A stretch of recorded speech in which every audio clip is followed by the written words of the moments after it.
नमस्कार साथियों। दोस्तों, जब से परीक्षा की डेट आई है तब से कुछ बच्चे परेशान हैं तो वहीं कुछ बच्चे जो है बहुत खुश हैं। अब ध्यान दीजिएगा, आपकी जो परीक्षा है आप सभी जानते होंगे कि जो है 23, 24, 25, 30 और 31, इन 5 डेट में आपका जो है परीक्षा होना है। तो आपको बता दूं कि ये जो 25 तक के बच्चे हैं ना, ये बहुत परेशान हैं और ये 30-31 वाले जो है बहुत खुश हैं। क्यों परेशान है भैया? इनको ऐसा लग रहा है कि मुझे समय कम मिला।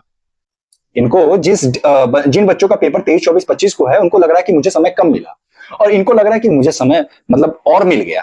अभी तो 6 महीने मिले थे और मिल गया। तो सबसे पहले तो मैं ये बता दूं आपको कि भाई 6 महीने आपको ऑलरेडी मिल चुके हैं, तो ये तो आपकी क्वेरीज नहीं होनी चाहिए आपको समय कम मिला। किसी बच्चे का ये प्रश्न नहीं होना चाहिए, कोई बच्चा ये नहीं कहता मिलना चाहिए कि जिसको समय जो है कम मिला है। ठीक है, क्योंकि मैं बार बार चिल्लाता था, मैं पिछले 2-3 महीने से चिल्ला रहा हूं, देखो भैया पढ़ो पढ़ो पढ़ो।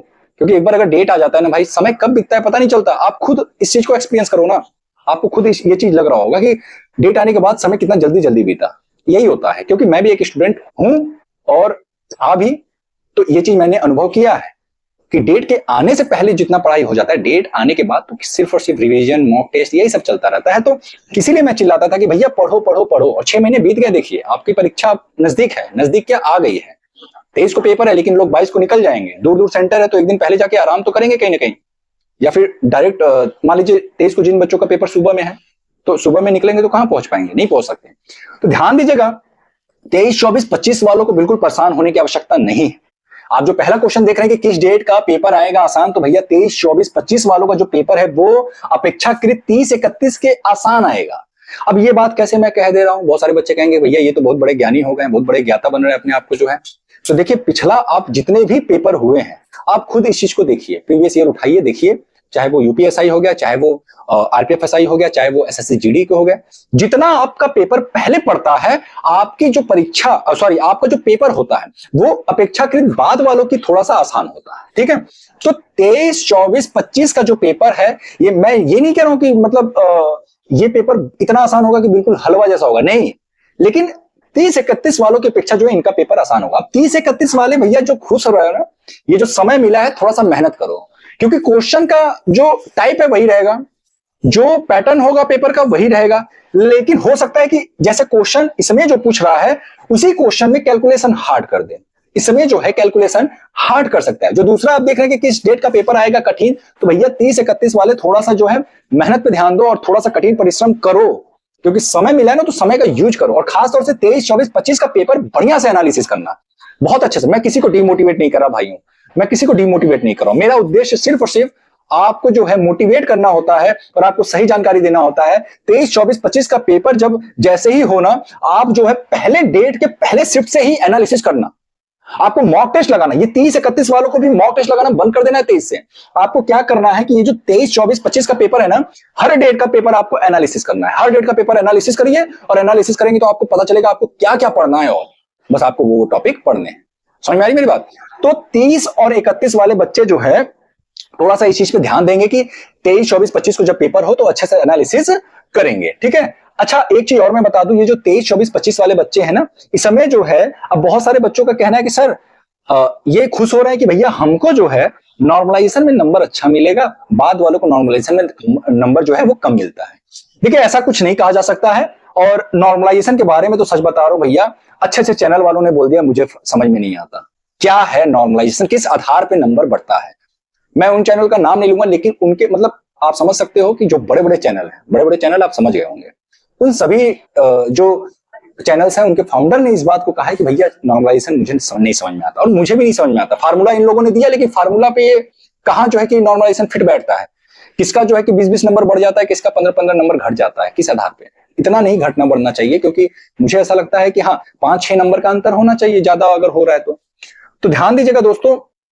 30-31 वाले जो बच्चे हैं ना, 30-31 वाले बच्चे जो है, आपको कुछ नहीं करना है, केवल इनका एनालिसिस करना है, और जो टॉपिक आपसे रह जाए उनका जो है अच्छे से आपको कवर करना है अपनी तैयारी से। ठीक है, और एक चीज मैं अहम जानकारी देना चाहता हूं, जो भी बच्चा यूपी पुलिस कांस्टेबल की तैयारी कर रहा है, ठीक है, तो इस चीज का खास तौर पे ध्यान रखिएगा कि जब आप एग्जाम सेंटर पे पहुंचे, ठीक है, तो वहां पे आपको पढ़ाई से थोड़ा सा दूरी बना करके रखना है, माइंड को थोड़ा सा रिलैक्स करना है। हो सके तो पसंदीदा गाने को सुनिए, आप ऐसा करिए, आपको बहुत फायदा मिलेगा। जितना फ्रेश माइंड से आप एग्जामिनेशन हॉल में जाओगे, उतना आपको जो है मदद मिलेगा।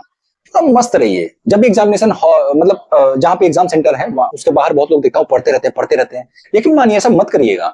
आपको ऑलरेडी वहां पे जाके 2 घंटे आपको जो है कि माइंड को वहां पे खर्च करने हैं, ठीक है, वहां पे थकाना है माइंड को। तो पहले से भी थका रहे हो, वहां पे भी जाके थकाओगे, क्या मतलब है? तो भैया वहां पे पहुंचो, रिलैक्स करो, हो सके तो आंख बंद करके मेडिटेशन करो, और अच्छे जो है कि मोटिवेशन वाले जो आपके वीडियोस हैं यूट्यूब पे, उनको देखिए। ये सब काम करिए आप एग्जाम सेंटर में पहुंच करके। वहां पे आप जो है पढ़ाई मत करिएगा, ऐसा करिए। देखिए आपको खुद जो है लगेगा कि जब आप एग्जामिनेशन हॉल में पहुंचे तो आपका माइंड कितना फ्रेश था। और एक बार अगर पेपर मिल जाए तो पेपर के अलावा आपको कुछ नहीं सोचना। पेपर के अलावा आपको किसी के बारे में नहीं सोचना। माँ बाप, भाई बहन, गर्लफ्रेंड बॉयफ्रेंड, किसी के बारे में नहीं सोचना भैया। केवल और केवल पेपर पे फोकस रहना चाहिए, केवल पेपर पे। समझ आ रहा है ना? बहुत सारे बच्चे हैं पेपर लगाते रहेंगे, सोचते रहेंगे यार सिलेक्शन हो जाएगा, वर्दी पहन के सबसे पहले उसको दिखाऊंगा, सिलेक्शन हो जाएगा यार, ये करूंगा, सिलेक्शन हो जाएगा, पहली सैलरी आएगी तो ये करूंगा। ये सारी चीजें दिमाग में चलती रहती हैं, मेरे भी चलती थी। तो इसलिए मैं अपना अनुभव शेयर कर रहा हूं। पेपर जब आप दे रहे हो, सारा ध्यान, सारा फोकस आपका क्वेश्चन पे होना चाहिए, पेपर पे होना चाहिए।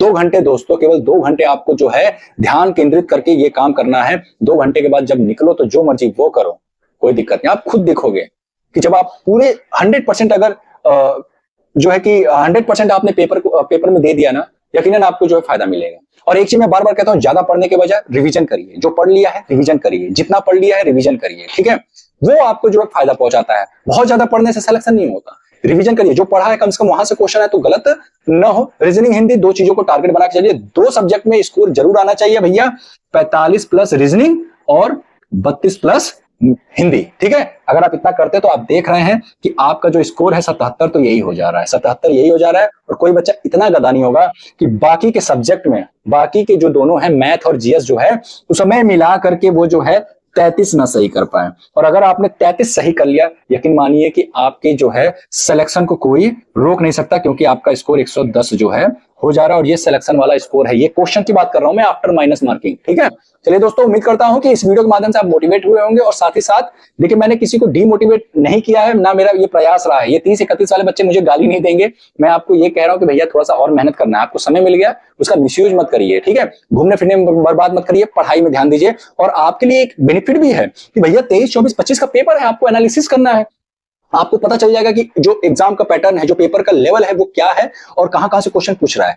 इस चीज पे आपको ध्यान देना है, ठीक है दोस्तों। उम्मीद करता हूं इस वीडियो के माध्यम से आप जो है मोटिवेट हुए होंगे, साथ ही साथ जो है अपनी तैयारी भी और दम लगा के करेंगे। दोस्तों फिर मिलते हैं किसी अन्य वीडियो के साथ, तब तक के लिए जय हिंद, जय भारत।